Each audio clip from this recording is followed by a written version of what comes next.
খুবই গুরুত্বপূর্ণ একটা ঘটনা, অবিশ্বাস্য ঘটনা। জামাত শিবির সহ এদেশের সচেতন ইসলাম মন্ত্রী সবাইকে অনুরোধ করব, এই ভিডিও শেয়ার করে সবাইকে জানার সুযোগ করে দেন। ছাত্র দলের ছেলেরা আক্ষেপ করছে, তার ক্ষমা চাইছে জামাত শিবিরের কাছে, দেশবাসীর কাছে, যে আমার ভুল হয়েছে, আমি বুঝতে পারিনি, আমি নীরবে নিভৃতে কান্না করছি।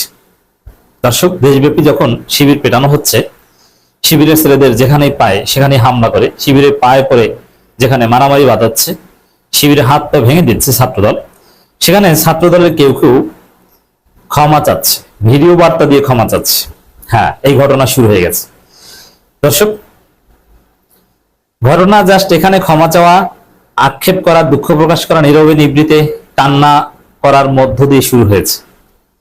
আপনারা দেখবেন আজকে যারা সম্পূর্ণ অন্যায়ভাবে নিরীহ শিবিরের উপর হামলা করছে, যেখানে শিবিরের কোনো দোষ নাই, শিবির ভুলের ঊর্ধ্বে না, শিবিরে ভুল আছে, ত্রুটি আছে, অনেক কিছুই আছে।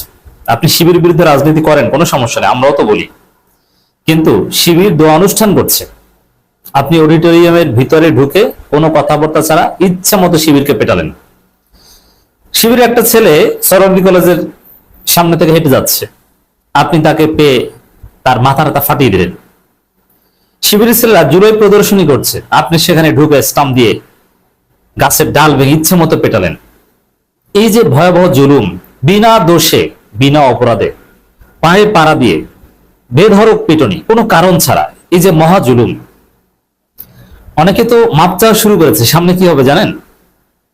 আজকে আপনারা যারা হামলা করছেন ছাত্র দলের ভাইরা, তোমরা আমাদের ছোট ভাই, অনেকে আছেন আমাদের সিনিয়র, আপনাদেরকে বলছি, আপনি বেকারই থাকবেন, আপনি কোনো ভালো চাকরি পাবেন না।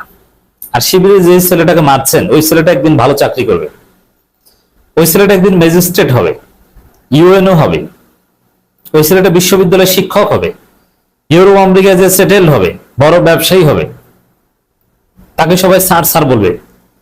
আর আপনি গাঞ্জা খেয়ে সরোয়ার্দী উদ্যানের কোনায় পড়ে থাকবেন। এমন একটা সময় আসতে পারে, শিবিরের যেসব ছেলেদের আপনি মারছেন, ওইসব ছেলেরা আপনার এলাকায় কোনো একটা প্রাকৃতিক দুর্যোগে ত্রাণ বিতরণ করতে যাবে, আপনি সেই লাইন ধরে ত্রাণ চাইবেন। কারণ অতীতে আমরা দেখেছি ছাত্রলীগের যারা এভাবে বেপরোয়া হয়ে শিবিরের গায়ে হাত দিয়েছিল, এগুলো সব হতাশ জীবনযাপন করছে, জীবনে একটাও কেউ ভালো চাকরি করতে পারেনি। এখন তো সব পালাতক, কিন্তু যারা পালাতক ছিল না, যখন তাদের সুসময় ছিল, তখন ওই অতি আগ্রাসী যারা ছিল, তারা কেউ ভালো চাকরি পায়নি, ভালো কোনো প্রফেশন নাই, এরা হতাশ, ভালো বউ পায়নি, আদর্শ একটা পরিবার পায়নি। কারণ জুলুমের ফল কখনো ভালো হয় না। হ্যাঁ, ছাত্রলীগের মধ্যে স্মার্ট ছেলেরা ছিল, যেমনটা ছাত্র দলও আছে, তারা কিন্তু শিবিরের সাথে এইভাবে মারামারি করে না, তারা সিস্টেমে রাজনীতি করে, তারা বিএনপি করে, তারা আওয়ামী লীগ করে, তারা বড় পদ পদবি নেওয়ার চেষ্টা করে, কিন্তু লাঠিয়াল হিসেবে ভূমিকা পালন করে না। তারা একদিন ঠিকই বড় কিছু হবেন, কিন্তু যারা আজকে লাঠিয়াল হিসাবে ঘৃণ্য আচরণ করছেন, জীবনে ভালো কিছু করে খেতে পারবে না, আমি ভবিষ্যৎবাণী করছি। আর যারা মজলুম, তারা অবশ্যই ভালো কিছু করবে। আমি দেখেছি ঢাকা বিশ্ববিদ্যালয়ে ছাত্রলীগের মার খেয়ে হল থেকে বের হয়ে গেছে, 3 মাস জেল খেটেছে, সে এখন ইউএনও। আর যারা মেরেছে, ওরা ঠিকভাবে 3 বেলা ভাত খেতে পারে না, ওদের বয়স হয়েছে 34 বছর, এখন পর্যন্ত বিয়ে করতে পারেনি, কোনো প্রফেশন নাই। পার্থক্য দেখেছেন? একজন ইউএনও, মার খেয়ে জেল খেটে, আওয়ামী লীগ আমলের, আর আরেকজন যারা মেরেছে তাদের কোনো অস্তিত্বই নেই।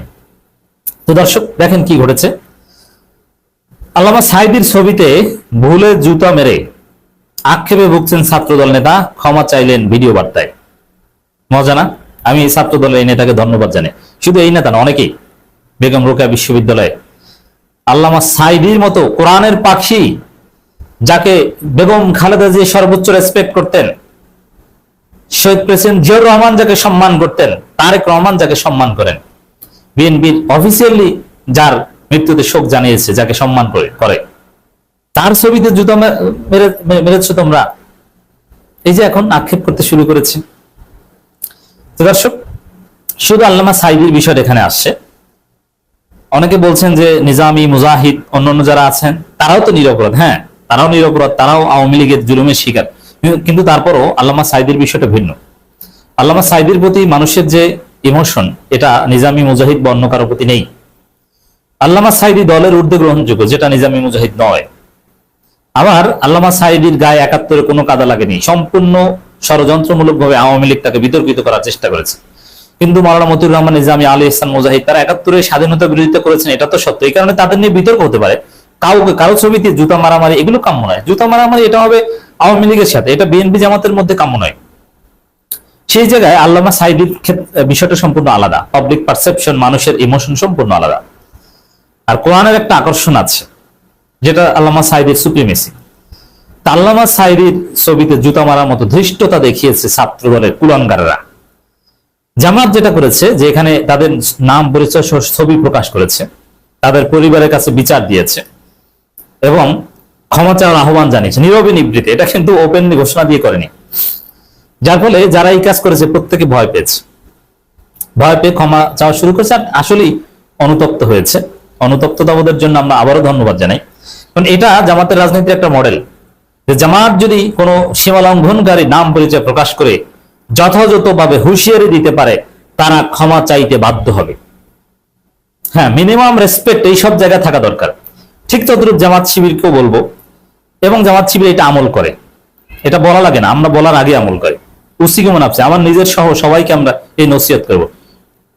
যেমন বিএনপির যারা রানিং দায়িত্বে আছে, প্রধানমন্ত্রী হোক যে কোনো মন্ত্রী, তারা ডেফিনেটলি সমালোচনার যোগ্য, তাদের সমালোচনা করার অধিকার, সমালোচনা হবে। কিন্তু যারা প্রয়াত, তাদের সমালোচনার ক্ষেত্রে সাবধান থাকতে হবে। যেমন শহীদ প্রেসিডেন্ট জিয়াউর রহমান। শহীদ প্রেসিডেন্ট জিয়াউর রহমান না হলে বাংলাদেশে জামাত ইসলামী রাজনীতি করতে পারতো না। শহীদ প্রেসিডেন্ট জিয়াউর রহমানের হাত ধরেই ভারতের আধিপত্যবাদ থেকে বাংলাদেশ মোটামুটি মুক্ত হয়েছে। ইসলাম পন্থা আবারও সামনের সারিতে এসেছে। অতএব শহীদ প্রেসিডেন্ট জিয়াউর রহমানকে সম্মান দিতে হবে, এটা জামাত দেয়। শহীদ প্রেসিডেন্ট জিয়াউর রহমান এইভাবে উচ্চারণ করে, তার জন্য দোয়া করে, তার জন্য জামাতের কর্মসূচি থাকে। বেগম খালেদা জিয়া জীবিত থাকতে তার সমালোচনা অবশ্যই হতে পারত। তিনি প্রায়ত, খালেদা জিয়ার মতো ভদ্র ডিসেন্ট রাজনীতিবিদ বাংলাদেশে বিরল। প্রায়ত খালেদা জিয়ার জন্য জামাত শিবির অলওয়েজ দোয়া করে এবং করবে, তাকে সর্বোচ্চ সম্মান দিয়ে কথা বলবে। দেশনেত্রী বেগম খালেদা জিয়া, জামাতের সর্বোচ্চ নেতৃত্ব, তাকে সর্বোচ্চ সম্মান দেয়। জামাত যেরকম জিয়াউর রহমান খালেদা জিয়াকে সম্মান দেয়, ঠিক তদ্রুপ ছাত্র দলকেও আল্লামা সাঈদী সহ জামাতের প্রায়ত নেতাদেরকে সম্মান দিতে হবে। এই জায়গায় লিমিট ক্রস করলে তার ফল ভালো হবে না। তবে রানিং যারা আছেন, ডাক্তার শফিকুর রহমানের সমালোচনা যেরকম ছাত্রলীগ ছাত্র দল করতে পারে, ঠিক তদ্রুপ তারেক রহমানের সমালোচনা শিবির করতেই পারে। এবং প্রধানমন্ত্রী সমালোচনা যদি না করে, তাহলে গণতন্ত্রের সমালোচনাটা করবে কার? তো দর্শক, এই যে আক্ষেপ করা, ক্ষমা চাওয়া এবং নীরবে নিবৃত্ত ছেলে বলছেন, ছাত্রদল নেতা আরিফুল ইসলাম তিনি কান্না করেছেন, আমি ক্ষমা চাচ্ছি, এটা একটা বিরল দৃষ্টান্ত। ছাত্রদলের এই যে অসহায়ত্ব, এটাও একটা এক্সাম্পল। আজকে ছাত্রদলের অনেকে অনেক বড় কথা বলে, কিন্তু জামাত যেহেতু ন্যায়ের উপর আছে, জামাত ভুল করলে তখন আপনি জামাত বিরোধী রাজনীতি করেন, শিবির ভুল করলে শিবির বিরোধী রাজনীতি করেন। কিন্তু বিনা দোষে যারা শিবিরকে এরকম মারছে, শিবির যদি কার্যকর পদক্ষেপ নিতে পারে অন্যায়ের বিরুদ্ধে, ছাত্রদল এরকম ক্ষমা চাইবে, ক্ষমা চাইতে তারা বাধ্য, ক্ষমা চেয়ে পিছু হটতে তারা বাধ্য। এটাই রিয়ালিটি। যেরকম ছাত্রলীগ অনেক বড় বড় কথা বলতো, 5 আগস্টের পরে অনেকে জামাতের ছায়াতলে আসার চেষ্টা করেছে। আল্লামা সাঈদীর রায়ের পর, মৃত্যুর পর অনেকে তার জন্য শোক জানিয়ে বহিষ্কৃত হয়েছে।